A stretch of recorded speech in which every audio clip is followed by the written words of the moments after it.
আসসালামু আলাইকুম এভরিওয়ান, কেমন আছেন সবাই? আশা করি সবাই ভালো আছেন। আলহামদুলিল্লাহ আমি অনেক ভালো আছি। চলে এলাম আজকে নতুন আরেকটি ভিডিও নিয়ে। আজকের ভিডিওটা একেবারেই হঠাৎ করে হয়ে গেল।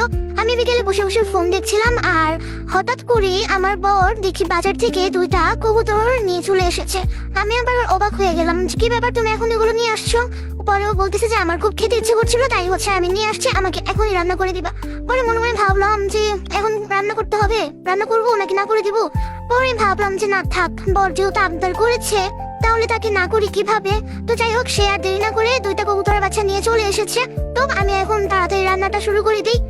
আর কি করার, বর আবদার বলে কথা। আজকের ভিডিওতে আপনাদের সঙ্গে শেয়ার করবো কিভাবে আমি কবুতরের মাংসটি রান্না করি। ভিডিওটি শেষ পর্যন্ত দেখবেন। যদি ভালো লাগে তাহলে অবশ্যই একটা লাইক, কমেন্ট ও শেয়ার করবেন। আর যারা এখনো আমার চ্যানেল সাবস্ক্রাইব করেননি, ফেসবুক পেজটি ফলো করেননি, তারা অবশ্যই ফলো এবং সাবস্ক্রাইব করে দিবেন আমার চ্যানেলটি, যাতে আমার নতুন নতুন ভিডিওগুলো সবার আগে আপনারা দেখতে পারেন। তাহলে চলুন এবার শুরু করা যাক। প্রথমে আমি কবুতরের বাচ্চা দুটো ভালো করে পরিষ্কার করে ধুয়ে নিয়েছি, তারপরে কেটে আবারও ভালো করে ধুয়ে নিয়েছি। এখন রান্নার প্রয়োজনীয় যত মশলা সবকিছু একেবারে আমি আগে থেকে গুছিয়ে নিয়েছিলাম। এখন এই তো পেঁয়াজটা বাদামি রং হওয়ার পরে গরম মশলাগুলো দিয়ে দিলাম। এখন হচ্ছে আদা রসুন বাটা সব গুঁড়ো মশলা দিয়ে এটাকে ভালো করে কিছুক্ষণ কষিয়ে নিব, যতক্ষণ পর্যন্ত এটা একটা ভালো ঘ্রাণ না বের হয়।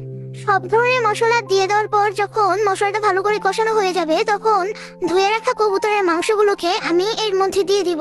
দিয়ে তারপরে হচ্ছে ভালো করে নেড়েচেড়ে মিশিয়ে মাংসটাকে কিছুক্ষণ কষিয়ে নিব, যেন মশলাগুলো একেবারে মাংসের ভিতরে ভালো করে ঢুকে যায়। তারপর পরিমাণ মতো পানি দিয়ে ঢেকে দিব আর মাঝামাঝি আছে ধীরে ধীরে রান্না করব। মাংসটা যখন নরম হয়ে আসবে তখন উপর দিয়ে হচ্ছে জিরা গুঁড়ো ছিটিয়ে দিব। আর বন্ধুরা, আপনারা কি কোথা থেকে আমার এই ভিডিওটি দেখছেন সেটা কিন্তু অবশ্যই কমেন্ট করে জানাবেন। আমার ভিডিওটি ভালো লাগলে অবশ্যই একটু লাইক, কমেন্ট, শেয়ার করে দিবেন। তো আজকে কোনো চিন্তাই ছিল না যে আমি হচ্ছে আবার রান্না করব। আমি অলরেডি দুপুরে রান্না বান্না শেষ করে নিয়েছি, তারপরে হঠাৎ করে হচ্ছে আমার পরের আবদার। তো যাই হোক, দেরি না করে এই যে আমি এখন রান্না বান্না করে নিচ্ছি। আর আমার ভিডিওগুলো আপনাদের কেমন লাগে সেটা কিন্তু কমেন্ট করতে ভুলবেন না। আমি অতটা গুছিয়ে কথা বলতে পারি না, আমি যতটুকু বুঝি ঠিক ততটুকুর মধ্যেই আমি হচ্ছে আপনাদের সাথে শেয়ার করার চেষ্টা করি। আমি এতটা গুছিয়ে কথা বলতে পারি না। তো বন্ধুরা, আপনারা বলেন তো, আপনাদের বাসায় কি মাঝে মাঝে এমন হঠাৎ করে কেউ বিশেষ কোনো খাবার আবদার করে? যদি করে থাকে তাহলে অবশ্যই কমেন্ট করে জানাবেন। এই তো আমি হচ্ছে এখন মাংসের উপরে জিরা গুঁড়ো দিয়ে দিলাম, দিয়ে তারপর হচ্ছে একটু ভালো করে নেড়ে চেড়ে আর একটু চাল করে নামিয়ে নেব। তাহলেই রেডি আমার হচ্ছে কবুতরের মাংস ভুনা। আলহামদুলিল্লাহ, রান্নাটা একদম হয়ে গেছে। দেখতেই পাচ্ছেন মাংসটা কি সুন্দরভাবে কষানো হয়েছে আর ঝোলের রংটাও কিন্তু দারুণ এসেছে। আশা করি ক্যামেরাতেও আপনাদের কাছে কালারটা অনেক সুন্দর লাগছে। সত্যি বলতে দেখতে যেমন লোভনীয় হয়েছে, খেতেও কিন্তু ঠিক তেমনটাই মজার হয়েছে। আপনাদের কাছে আমার এই আজকের রান্নাটি কেমন লাগলো সেটা কিন্তু অবশ্যই কমেন্ট করে জানাবেন। আপনাদের মতামত আমার কাছে অনেক মূল্যবান।